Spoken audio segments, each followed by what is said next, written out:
अस्सलाम वालेकुम everyone, you are watching my YouTube channel and doctor Durush Waris here. आज मैं बिहेवियर की जो 4 बेसिक इकसाम हैं या इसकी टाइप्स पे बात करने वाली हूँ, जिसकी बेस पे ह्यूमन साइकोलॉजी ने वाइड वैरायटी में ह्यूमन बिहेवियर को कैटेगराइज किया हुआ है। So let's discuss about the 4 major human behaviours के साइकोलॉजी जो है ह्यूमन बिहेवियर को 4 बेसिक टाइप्स में डिस्क्राइब करती है। The number 1 is molecular over molar, second one is overt over covert, third one is involuntary and voluntary, और चौथे number पर आ जाता है जी कॉन्शियस एंड अनकॉन्शियस बिहेवियर। अब मैं इन सबको आपको एग्जाम्पलीफाई करती चली जाऊंगी कि आखिर मोलर एंड मॉलिक्यूलर बिहेवियर में क्या फ़र्क है।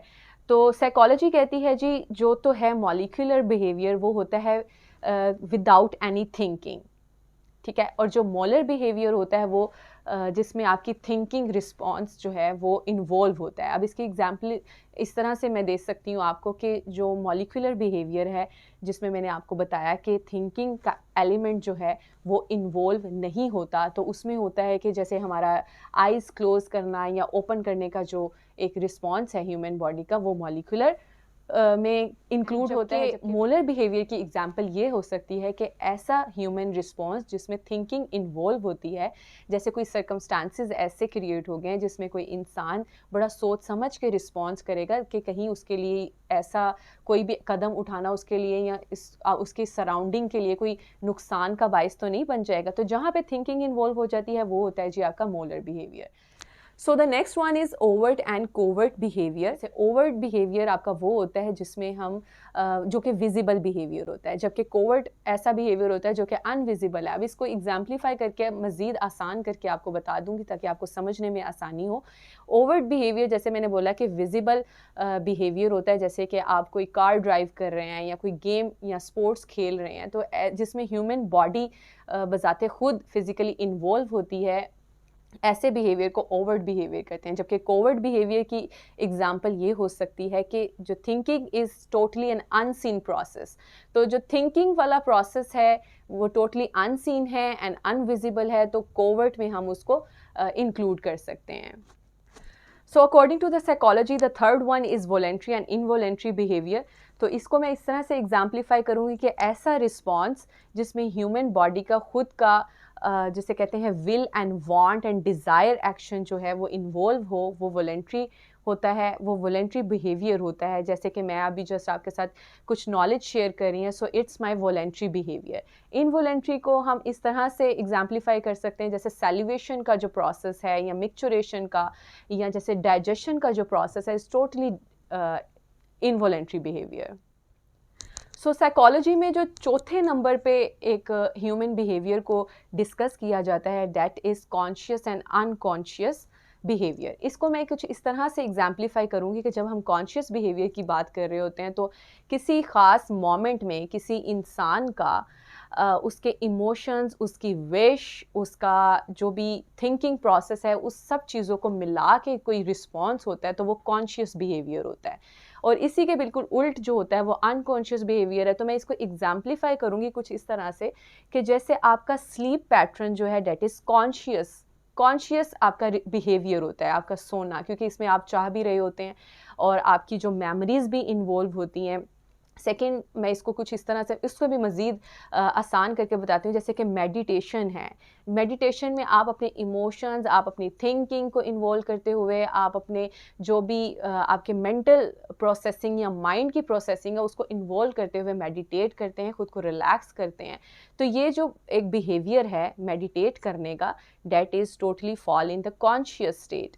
अब मैं अनकॉन्शियस को इस तरह से करूँगी एग्जाम्पलीफाई। अनकॉन्शियस बिहेवियर वो होता है जिसमें आपका कहीं सप्रेस्ड या रिप्रेस्ड बिहेवियर काउंट किया जा रहा होता है। जैसे आपकी कुछ चाइल्डहुड की मेमोरीज़ हैं या आपके अनकॉन्शियस माइंड में कुछ ऐसा बिहेवियर सेट हो गया, आपकी चाइल्डहुड मेमोरीज़ कुछ इस तरह की है जिसमें आपकी हिस्ट्री रह चुकी है अब्यूज़ की, या आपको बचपन में बड़ा गलत तरीके से ट्रीट किया गया है और आप क्या कर रहे हैं कि अब अपनी बड़े होने की एज में कुछ मामलात में अनकॉन्शियसली बिहेव कर रहे हैं अपने पुराने वाक़यात की बेस पे। तो that reaction is totally fall in the unconscious state या अनकॉन्शियस बिहेवियर। सो ये तो थे वेरी जनरल साइकोलॉजी के मुताबिक जो मेनली पढ़े जाने वाले 4 ह्यूमन बिहेवियर्स। तो अब हम इसको थोड़ा सा और जनरलाइज्ड वे में जब डिस्कस कर लेते हैं ह्यूमन बिहेवियर को, तो हमें पता चलता है कि 90% जो ह्यूमन बिहेवियर पूरी दुनिया में बना रहे होते हैं वो 4 तरह के मज़ीद पर्सनैलिटी ट्रेड्स या पर्टिकुलर पर्सनैलिटीज़ जो होती हैं वो एक बिहेवियर शो कर रही होती हैं। उसमें भी 4 टाइप्स आ जाती हैं। द नंबर 1 इज़ जी ऑप्टिमिस्टिक बिहेवियर होता है लोगों का। सेकंड होता है पैसिमिस्टिक होते हैं। Third one is trusting people होते हैं। और चौथे नंबर पर आ जाते हैं जी एनवियस पीपल या एनवियस पर्सनैलिटीज़। अब मैं आपको बता दूं कि बिहेवियर और पर्सनैलिटी में क्या फ़र्क होता है। तो पर्सनैलिटी जो आपके थिंकिंग, आपके बिलीव्स, आपके कंसर्न और आपकी प्रोसेसिंग और बिहेविंग पैटर्न, ये सब चीज़ों को मिला के जो आपकी एक शख्सियत बना रहे होते हैं वो एक पर्सनैलिटी में आता है। और वो एक ख़ास किस्म की पर्सनैलिटी होता है। अब अक्सर ऐसा होता है कि एक ह्यूमन बीइंग में 3 से 4 तरह की पर्सनैलिटीज़ पाई जा रही होती हैं। सिचुएशन के अकॉर्डिंग वो मुख्तलिफ़ तरीक़ों से रिस्पॉन्स कर रहा होता है। तो पर्सनैलिटी को हम बड़ा जनरलाइज्ड भी नहीं कर सकते हैं। अक्सर लोगों की बड़ी जेनरस पर्सनैलिटी होती है, कुछ काइंड पर्सनैलिटी के होते हैं, कुछ क्रूअल पर्सनैलिटीज़ के होते हैं। तो पर्सनैलिटी को जब हम रीड करते हैं तो वो तो बड़ी वाइड रेंज बन जाती है। लेकिन जब हम सिर्फ मेन 4 इकसाम पे रहते हैं, the number 1 is optimistic. Optimistic जैसे उसके नाम से पता चल रहा है कि ये बड़े पुरउम्मीद लोग होते हैं। ये हमेशा स्ट्रगलिंग सोल्स होते हैं। ये हमेशा अपनी ज़िंदगी के होने वाले वाक़यात में हमेशा उसकी पॉजिटिव एस्पेक्ट्स को ढूंढते रहते हैं। They never get tired of doing work and they just stay calm. और जो भी इनकी लाइफ में हो रहा होता है उस पर ये गिव अप नहीं करते हैं और हमेशा आगे बढ़ते रहने को ये तरजीह दे रहे होते हैं। तो ये कभी भी हार नहीं मान रहे होते हैं। तो 20% ऑफ द पॉपुलेशन जो है वर्ल्ड वाइडली वो ऑप्टिमिस्टिक लोगों से भरी हुई है। अब ह्यूमन बिहेवियर को स्टडी करते वक्त ही जो साइकोलॉजिस्ट हैं वो ये कहते हैं कि वर्ल्ड वाइडली 20% ह्यूमन पॉपुलेशन का जो बिहेवियर है वो पेसिमिस्ट भी है। पेसिमिस्ट क्या होते हैं जी? वो थोड़े कम खुद एतमाद होते हैं या वो मायूस लोग होते हैं। वो क्या करते हैं कि कोई भी उनकी ज़िंदगी में सिचुएशन है तो उसमें से हमेशा वर्स्ट सिचुएशन को वो चूज़ करते हैं, या कोई भी डिसीजन मेकिंग भी कर रहे होते हैं तो वो हमेशा डाउटफुल रहते हैं अपने डिसीजंस में। और वो हमेशा कोई भी डिसीजन लेने में कंफ्यूज रहते हैं क्योंकि वो हमेशा पहले गलत एस्पेक्ट को सोच रहे होते हैं या मनफी रवैयों को, जो हम कह सकते हैं कि वो पेसिमिस्ट लोग होते हैं। वो क्या करते हैं कि अगर कोई प्लान करना है तो हमेशा उसकी वर्स्ट चीज़ों को पहले सोच लेंगे, जिस वजह से वो कोई कदम उठा ही नहीं पाते। तो वो लोग होते हैं जी मायूस लोग होते हैं। वो ज़िंदगी में कुछ भी नहीं कर पा रहे होते हैं। तो ऐसा नहीं है कि ज़िंदगी के किसी हिस्से में ऐसा इंसान जो पेसिमिस्ट रवैया शो कर रहा है वो कभी ऑप्टिमिस्ट नहीं हो सकता। तो पर्सनैलिटीज़ हैं उसमें ये बदलती रहती हैं और ये सिचुएशन के अकॉर्डिंग होती है, और ये रवैये भी जो हैं सिचुएशन के अकॉर्डिंग बदलते रहते हैं। And the next one can be the trusting one. ऐसी पर्सनैलिटी जो कि ट्रस्टिंग उसको कहते हैं या ट्रस्टिंग बिहेवियर कहते हैं।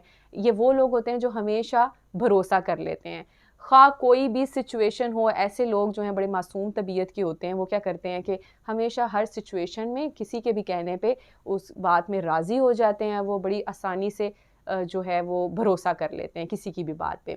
द फोर्थ वन इज़, हम ये पर्सनैलिटीज़ के अकॉर्डिंग रवैयों को देख रहे हैं, तो फोर्थ वन जो होते हैं वो एनवियस पीपल होते हैं। एनवियस क्या होते हैं कि जी ऐसे लोगों में थोड़ा सा हसद की तबीयत पाई जाती है। वो ये होता है कि उसकी एग्ज़ाम्पल कुछ इस तरह से मैं बता सकती हूँ कि ऐसे लोग जो हैं हमेशा किसी न किसी अपनी ही लगाई हुई जंग में लगे रहते हैं और वो हमेशा डिज़ायर करते रहते हैं कि जो किसी इंसान के पास है वो मेरे पास क्यों नहीं है। वो हमेशा कंपैरिजन में रहते हैं। वो कॉम्पिटिटिव नेचर के होते हैं। वो एक्टिव भी हो सकते हैं और वो डल नेचर के भी होते हैं। लेकिन अगर एक्टिव हैं तो वो क्या करते हैं कि हमेशा कंपैरिजन में लगे रहते हैं, काम करते रहते हैं। अक्सर वो उनके हक़ में बेहतर भी जाता है और अक्सर नहीं भी जाता। नहीं जब जाता है उसके हक़ में तो उनको मेंटल पीस जो है वो इतना मुयस्सर नहीं आ पाता, क्योंकि वो खुद को इसी जंग में थका लेते हैं। क्योंकि वो जब कंपैरिजन कर रहे होते हैं तो अपनी एबिलिटीज़ को पॉलिश करने में या अपनी एबिलिटीज़ को जानने में इतना वक्त नहीं लगाते, जबकि हमेशा कंपैरिजन के चक्कर में वो कहीं ना कहीं